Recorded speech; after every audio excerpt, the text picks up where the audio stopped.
Hello, we are discussing today something about the retaining wall. What is retaining wall? The wall which retains earth, water, etc. is known as retaining wall. The retaining wall can be categorically differentiated into two parts. One is a cantilever type of retaining wall and another counterfort type of retaining wall. Cantilever type of retaining wall is only used when the total height of the retaining wall is limited to 6 meters, and counterfort type of retaining wall is only used when the height exceeds 6 meters. What are the components by which the retaining wall is constructed? Then we have to see then how many components are there. One is the vertical component and another is a horizontal component. That is called a vertical wall, also known as a stem, which is rectangular in size or trapezoidal in size depending upon the height and the type of soil that is to be retained. Now base is again a rectangular one and it is bifurcated into two parts. One we call as the toe and another we call as the heel. The soil is resting over the heel and toe and this side will be a clearly an opening side. The total height of the wall right from the top of the vertical wall to the bottom of this base is known as capital H, denoted by capital H. The retaining wall can be constructed either by stone or by bricks or of RCC. Now we have to analyze this retaining wall. The analysis can be applied for applying by various checks. First check is check for shear sliding. Second B we can call as check for overturning. Third, check for eccentricity. Fourth, check for maximum pressure. And last, that is E, check for minimum pressure. If the retaining wall clears all the checks, we can say yes, retaining wall is safe and it can be executed at site. Now we are considering following parameters before application of the checks. Number 1, height of the wall is 5.0 meter, that is it is not exceeding 6 meters, so we are considering only the cantilever type of retaining wall. Unit of weight of material is taken as of RCC, that is taken as 25 kilonewton per meter cube. Unit weight of soil is taken as 16 kilonewton per meter cube. Angle of repose of soil, which is denoted by phi, is taken as 30 degrees. Angle of friction between the soil and the concrete wall, which is denoted by mu, is taken as 0.7. Active pressure component is taken as 1 minus sine of phi upon 1 plus sine of phi, and the passive active pressure is taken as 1 plus sine of phi upon 1 minus sine of phi. Maximum bearing capacity of the soil is taken as 200 kilonewton per meter square, over which the wall is resting, of course. Base width, that is base width comprising of toe plus heel, is taken as 3.5 meter. Thickness of the vertical wall is taken as 0.5. Thickness of the base is taken as 0.5 and width of the toe is taken as 1 meter, while the width of the heel is taken as 2 meters. Now we start analyzing the wall. Now you can see the same parameters which have been mentioned in my previous page has been drawn over here, showing the wall thickness as 0.5, height as 4.5, then the base width is 3.5, base thickness as 0.5, and the total height is say 5 meter. So the height of earth above the hill is 4.5 meters. Now we have to see the effect of all the earth acting on this retaining wall, and this can be seen by taking the moment at the corner of the toe, which is mentioned by capital A encircling over here. So now this whole structure is analyzed in three sections. Section 1 comprising of the base, that is toe and heel. Second, the vertical wall that we call the stem. And third, the earth, that is soil over the heel. Now just the first of all I am considering one section. Just concentrate over here table, then we can see the first column indicates 1, 2, 3 indicates the number of sections. Second column indicates for base slab, vertical wall and the soil over the heel. Now weight of section in kilonewton. First of all, when I am talking about the base slab, the width of the base slab is 3.5, thickness is 0.5. We are designing or we are analyzing for 1 meter width, so multiplied by 1, and the density of the concrete as we have already taken as 25, and the whole weight of this base slab comes out to be 43.70 kilonewton. Now I have to take the moment, so we have to take the distance of the center of gravity of this base slab from the corner of the toe, that is capital A. So it is 3.5 divided by 2, it is 1.75 meter. And the moment of this wall, the moment of this base slab along A will be the multiplication of the total weight multiplied by CG, and it is nothing but 43.75 into 1.75, that comes out to be 76.56 kilonewton meter. Let us go for the second section, and that is the vertical wall. The total weight of the vertical wall is the height of the vertical wall, that is 4.5, thickness of the vertical wall, that is stem, that is 0.5, 1 meter the length of the wall, and 25 kilonewton per meter cube is the density of the concrete wall, and multiplied by all the three parameters, that comes out to be 43.75 kilonewton. It comes out to be 56.25 kilonewton. That is 4.5 into 0.5 into 1 into 25, it comes out to 56.25 kilonewton. The CG of the vertical wall, that is from the center of this stem or vertical wall to the corner of the toe, that is A, is 0.5 by 2 plus 1. That is 1 plus 0.5 by 2, it comes out to be 1.25. And the moment of this vertical wall about A is nothing but the total load, that is total weight of 56.25 into distance of its CG from A is 1.25, and the total bending moment about A is 70.312 kilonewton meter. Now we'll go for third section, and third section comprising of the soil over the hill. The total width of the soil is 2 meter, which is nothing but the width of the hill.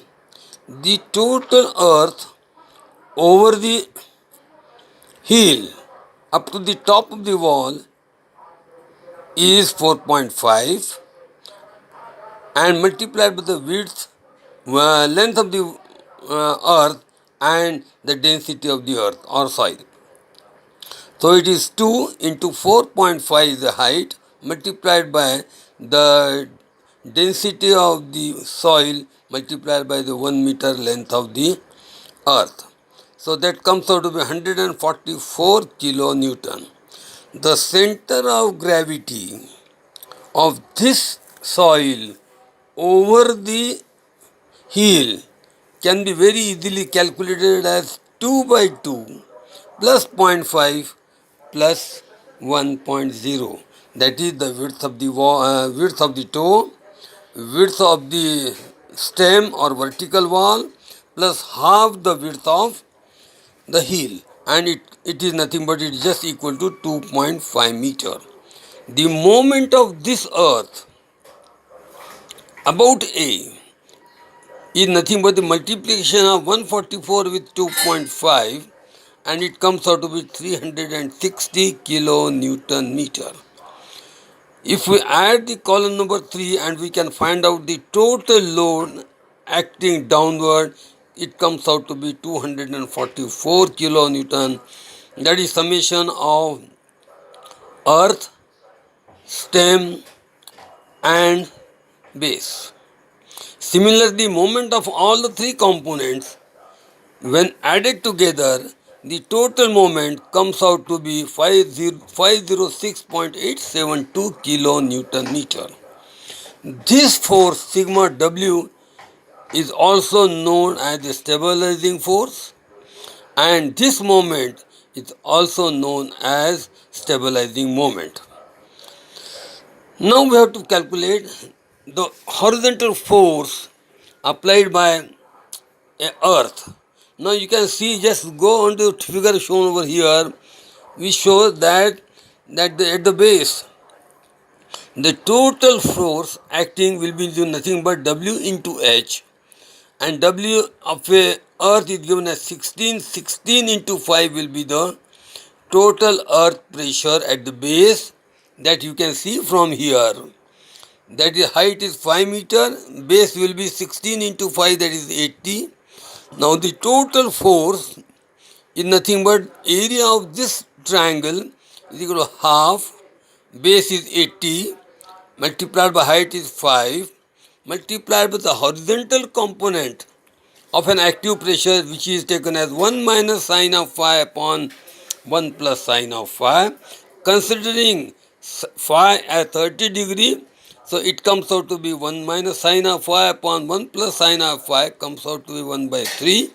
So half into 80 into 5, it comes out to be 26.67 kilonewton, which is acting at the center of gravity, that is y bar, from the base of this triangle, and which is nothing but 1/3 of 5, and that is comes out to be 1.67 meter. After finding out this center of gravity, and then we have to find out after finding out the total force, the turning force and the overturning force. Now we'll come across finding out the overturning or a sliding force. Is nothing but the total force 66.67 that we have already seen. Similarly, overturning moment is nothing but the overturning force multiplied by the center of gravity, that is y bar, that is 1.67 from the base. This will try to overturn the wall, and hence we are supposed to find out this overturning force, that is 66.67 into 5 by 3 will give 110.6 kilonewton meter. This is the moment which is overturning the wall. Now again picking up the previous results over here for convenience of calculations, stabilizing force 244 kilonewton, stabilizing moment 506 kilonewton meter, overturning force 66.67 kilonewton, and overturning moment is 110.6 kilonewton meter. Now we have already discussed we have to apply all the 5 checks. So we start the first check, that is mentioned A over there, that is check for sliding. As already mentioned in a code, coefficient of friction times stabilizing force upon the sliding force must be greater than 1.5. Then we can say yes, it won't slide, it will remain stable. Substituting the value of coefficient of friction as 0.7, stabilizing force as 244 divided by 66.67, that is, we have already calculated from here. So it comes out to 2.56, which is greater than 1.5. So we can say it won't slide, it is safe. So our analysis is okay. Now we go for the second check, that is check for overturning. Now we have got two parameters. One is the stabilizing moment and another the overturning moment. The code also gives the ratio between the two and says that over stabilizing moment over the overturning moment, that is the ratio of the stabilizing moment to overturning moment, should be always greater than 1.5. Then we can say yes, our design is okay, our calculation is okay, our checks are okay.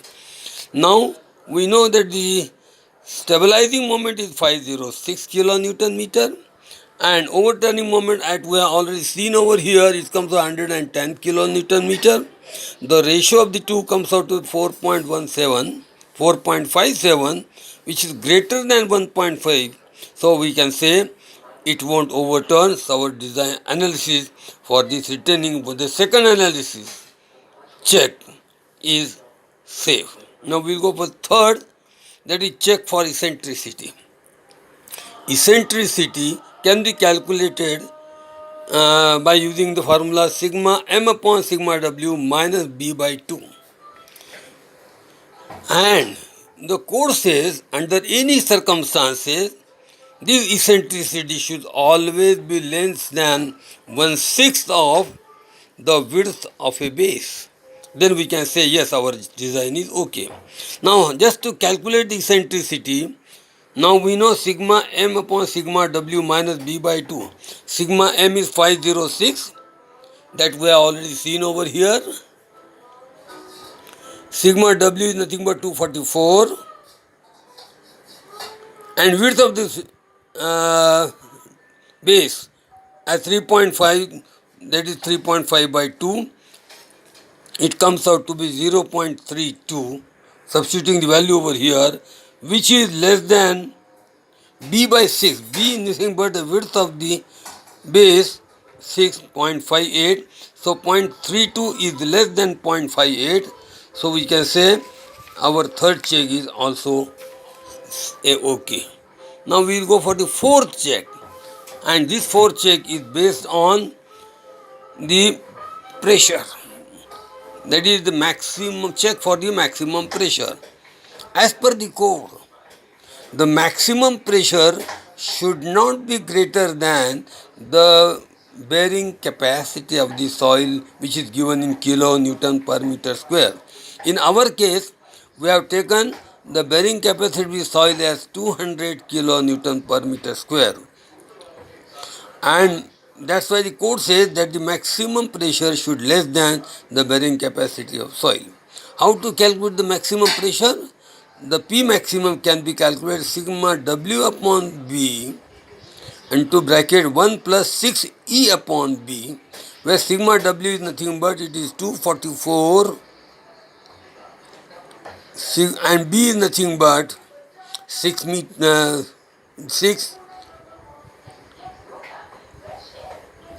Oh, I think this is to see. Then 1 plus 6E upon B. Here I have committed slight mistake. It should be multiplied with something. I have to see whether I am right or wrong. But at this stage, consider it is 103.6 kilonewton per meter square, which is less than 200 kilonewton per meter square. Yes. Now check for minimum pressure. Minimum pressure is also greater than 0. If it is greater than that, it comes out to be minus, means there will be a tension at the bottom and structure will fail, or we have to design accordingly. So the P minimum can be calculated as W by D B into 1 minus 6 E upon B, substituting the value of W as 244, B as 3.5, 1 minus 6.6 into 0.32 into 3.5, it comes out to be 38.55 kilonewton per meter square, which is greater than 0, so we can say our design is safe. Here I have to make some correction over here, that is this not B, B will be nothing but is equal to taken as 3.5. Here also this B is taken as equal to 3.5 instead of 4, and then we have to calculate the value. It is slightly greater than this much, it comes out with 188 point something kilonewton per meter square, so we can say it is our design is safe. Now, before ending our this lecture, let us have some idea about what is the counterfort type of retaining wall. We have already seen in the beginning that when the height of the retaining wall increases 6 meter, at that stage all the cross section increases, the thickness increases, thereby the total quantity also increases. Hence, under such circumstances, it is not economical, and just to achieve an economy, what we are doing, we are providing an additional wall. We call as a counterfort over here. These beams are provided at some equal intervals, and when these act also as a bracing so far, at that stage, thus only the load will be transferred up to these distances, and so on and so forth. So all calculations are reduced, and thereby economy can be achieved. So that means although the height is more, still we can find that counterfort retaining wall is more economical. Although the height is, again I will repeat, when the height is more, by giving a counterfort retaining wall, the thickness of vertical wall, that is stem, and the thickness of the base also will be less, and hence we can say this is more economical. Thank you very much.